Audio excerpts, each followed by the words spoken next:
Congressional Democrats on Sunday hurtled toward a political showdown over President Biden's roughly $4 trillion economic agenda, as simmering feuds among the party's liberal and moderate lawmakers threatened to scuttle a series of critical House votes as soon as this week. With the chamber set to return to work Monday, House Speaker Nancy Pelosi, D. Caliph, sought to make the case for swift action. She stressed that Democrats needed to adopt their packages to improve the nation's infrastructure and overhaul federal education, health care and tax laws, describing the two legislative efforts as transformative. Overwhelmingly the entirety of our caucus, except for a few whose judgment I respect, support the vision of Joe Biden. And we will make progress on it this week, Pelosi told ABC News, this week, but both proposals remain unsettled on specifics even a day before the House is set to start considering them, essentially thrusting the whole of Biden's agenda into political limbo. Centrist Democrats have pushed most forcefully for a roughly $1 trillion bipartisan proposal to improve the nation's roads, bridges, pipes, ports and internet connections, after securing from Pelosi an earlier commitment to begin debating the measure on Sept. 27. Pelosi affirmed the plan late Sunday, saying that the House intends to vote on the measure come Thursday. But the timeline has angered liberals, many of whom have said for months they would not support the infrastructure bill until the House first adopts a second $3.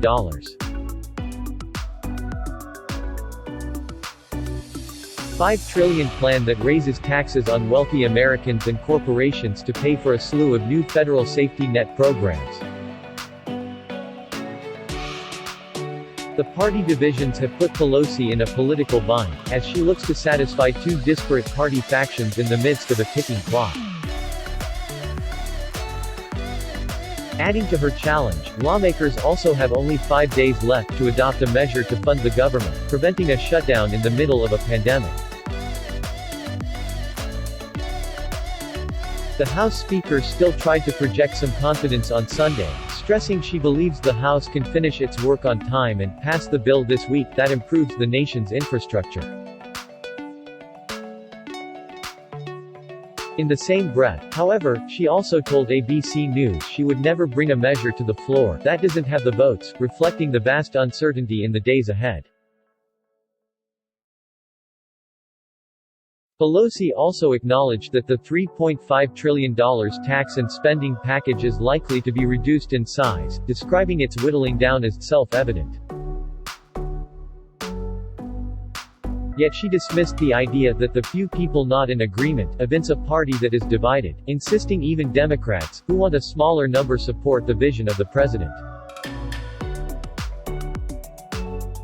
White House tells agencies to prepare for first possible shutdown of pandemic. The legislative frenzy in the House comes as Biden himself increasingly acknowledges the political challenge and enacting an agenda he has described in historic terms since the spring. Speaking at the White House on Friday, the president said the policymaking process on Capitol Hill is just going to take some time, suggesting at one point it could lapse into next year, before shifting course and saying it could still occur more quickly. No matter the timeline, though, the task ahead for Democrats is gargantuan, forcing them to resolve policy differences that source back to the very election that helped them secure their narrow Washington majorities in the first place. The current stalemate stems in part from an agreement between Pelosi and a group of 9 centrists led by Rep. Josh Gottheimer, DNJ. The bloc held up the House earlier this year in an attempt to secure a swift vote on infrastructure reform, resulting in a commitment from the Speaker to begin considering the bill on Sept. 27. The Public Works proposal puts forward massive new investments to improve the nation's roads, bridges, pipes, ports and internet connections, delivering on promises of politicians past, including former President Donald Trump. The package cleared the Senate on an overwhelmingly bipartisan basis in August, and a House vote as soon as this week would send it to Biden's desk for a signature.